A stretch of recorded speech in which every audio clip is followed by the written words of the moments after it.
The weight of a quiet question. The clock on the dashboard read 8:46 p.m.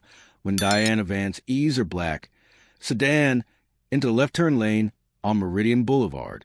The city of Sterling was just starting to wind down. A state prosecutor for the Second Judicial Circuit. She was heading home after a long Thursday of case reviews and administrative battles. Her gaze flickered to the rear-view mirror. A patrol car had pulled in directly behind her. She didn't think much of it. Cops often ran plates at intersections. It was a common, if random, practice. The light changed, and she made her turn. A few blocks later, the blue lights flashed. Diana blinked, checking her speedometer. 28 miles per hour. The limit was 35. She hadn't missed a signal or committed any violation. With a quiet sigh, she pulled into a closed-corner pharmacy, her car's engine idling. The gravel crunched under the approaching officer's boots. Two men approached. One stayed back, while the other, a young officer with a sharp jaw and an even sharper look in his eyes, came to her window. Slowly, deliberately, she rolled the window down. "Good evening, officer." Her voice was calm, firm. "Can you tell me why I'm being stopped?"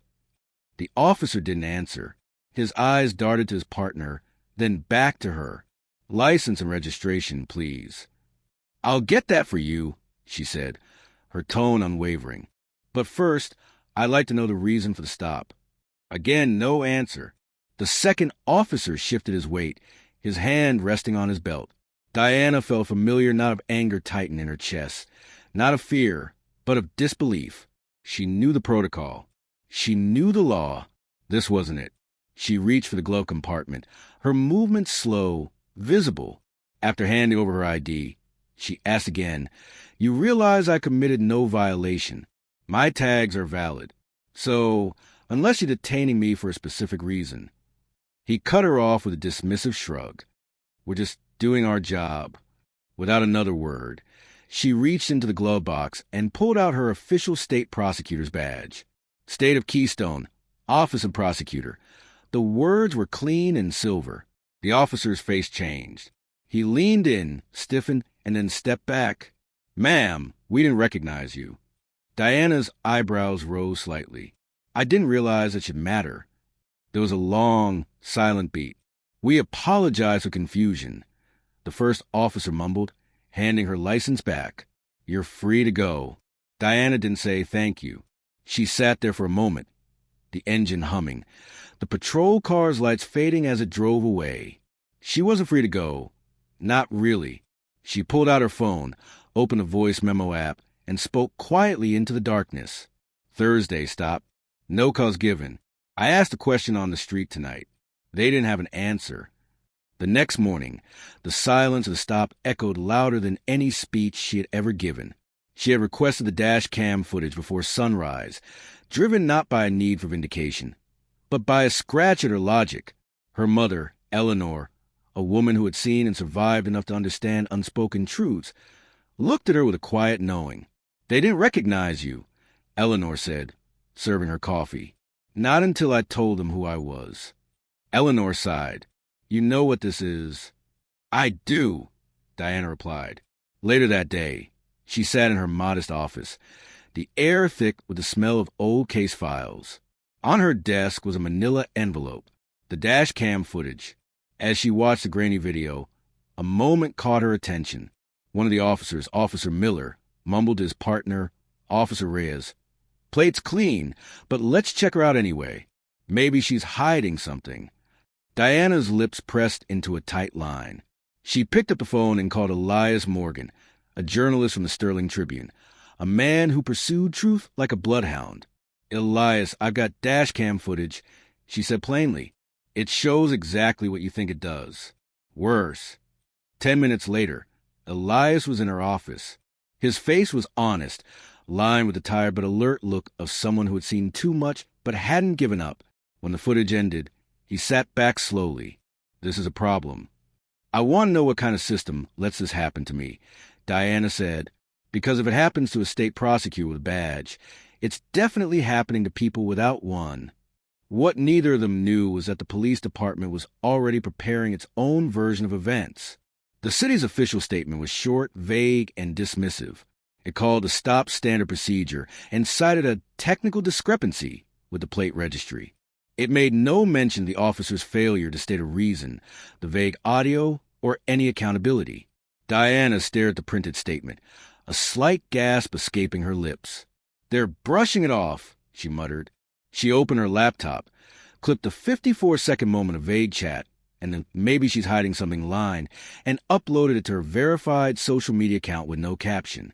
Within an hour, it had 80,000 views. By morning, 500,000. The comment section exploded. People shared similar experiences, asked the same chilling question. If they do this to prosecutor, what do they do to me? Meanwhile, at precinct headquarters, Officer Miller sat across from Internal Affairs. The database, he was told, showed no active flags on Diana's vehicle. No alerts. The footage directly contradicted their official statement. "Do you understand why this is a problem?" the investigator asked. Miller nodded barely. Now that the footage is public, it's everyone's problem. The story wasn't just local anymore. It had gone viral, sprinting past city limits and landing in national headlines. The backlash was immediate. While many supported her, others accused her of playing the victim. Just another entitled bureaucrat crying wolf. One comment read, "She gave a powerful interview to Elias, stating that justice doesn't start in the courtroom, but on the street. How it starts is how it ends," she said into the camera. "If it starts in silence, it usually ends in trouble." The city's response was a lukewarm press conference from Chief Marcus Thorne. "An internal review is underway," he stated, "but we have found no evidence of misconduct." His mechanical answers only fueled the public's anger. Then came the second piece of footage, an unedited cell phone video from a bystander that the dash cam had missed. It showed the second officer, Reyes, off camera, subtly mocking Diana's voice and laughing. That officer had laughed. It was a subtle act of dehumanization, but it was crystal clear. The pressure mounted. A young, Hispanic cop named Sarah Chin called Diana, her voice trembling. "They've got a list. Not official, but it's real. Names, plates. It's cultural, taught through jokes. I have something you should hear." Sarah sent an internal audio log. Diana listened from her quiet living room. Officer Miller's voice laughing. Bet she's headed home from court, feeling all important. Then, Officer Reyes, "Watch her try to lecture us. Got that smug look, like they're the exception." Then the kicker, "She's black, wearing a suit, driving an Audi. That's bingo." The casual malice of it was a punch to the gut. It wasn't a mistake. It was a strategy, a target. The next day, Chief Thorne called her directly. He requested a meeting on neutral ground. They met at a public art center. The chief looked older, the weight of the department finally visible on his shoulders. He admitted his failure and, in a surprising turn, offered his resignation. "I want to change it," he said, "but I don't know where to start." "Then you need to get out of the way," she said, without pulling a single punch, "and let someone else lead." He told her he was drafting his resignation, but asked her to help shape a new path forward, a civilian oversight committee, mandatory anti-bias training. She agreed to give input, but not to soften the truth. But before she could act, another crack appeared. Officer Reyes, the one who had made the bingo comment, walked into legal affairs and, without the union's approval, submitted a sworn statement. "I, Officer Reyes, acknowledge that my behavior and language were unprofessional and driven by assumptions not grounded in any evidence. I admit to profiling Diana Vance." This was the first time an officer had admitted it, in writing, in this way.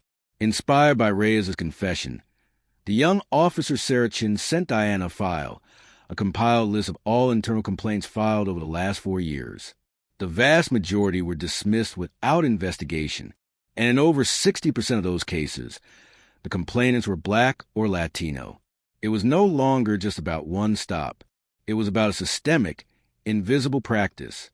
Diana scheduled a press conference on the courthouse steps, holding the folder of buried complaints.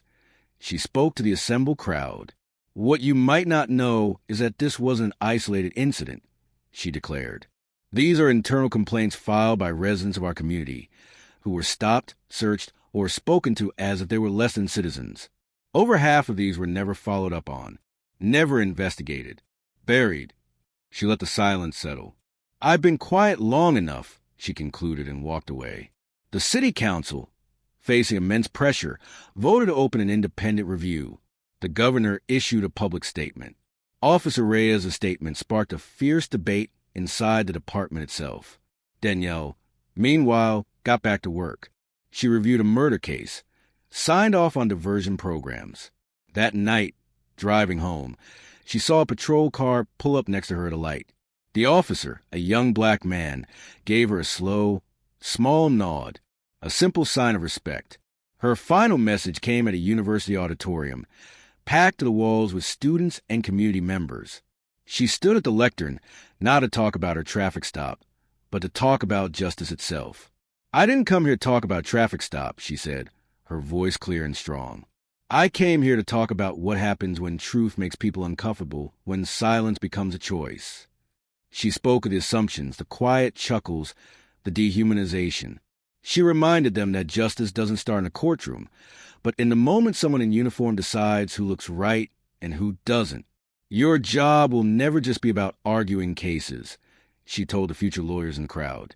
"It'll be about seeing people, holding systems accountable, and refusing to let quiet injustice pass under your nose." She concluded with a simple, powerful statement that summed up her entire journey. And if you ever find yourself in a position where you have to ask, "Why was I stopped?"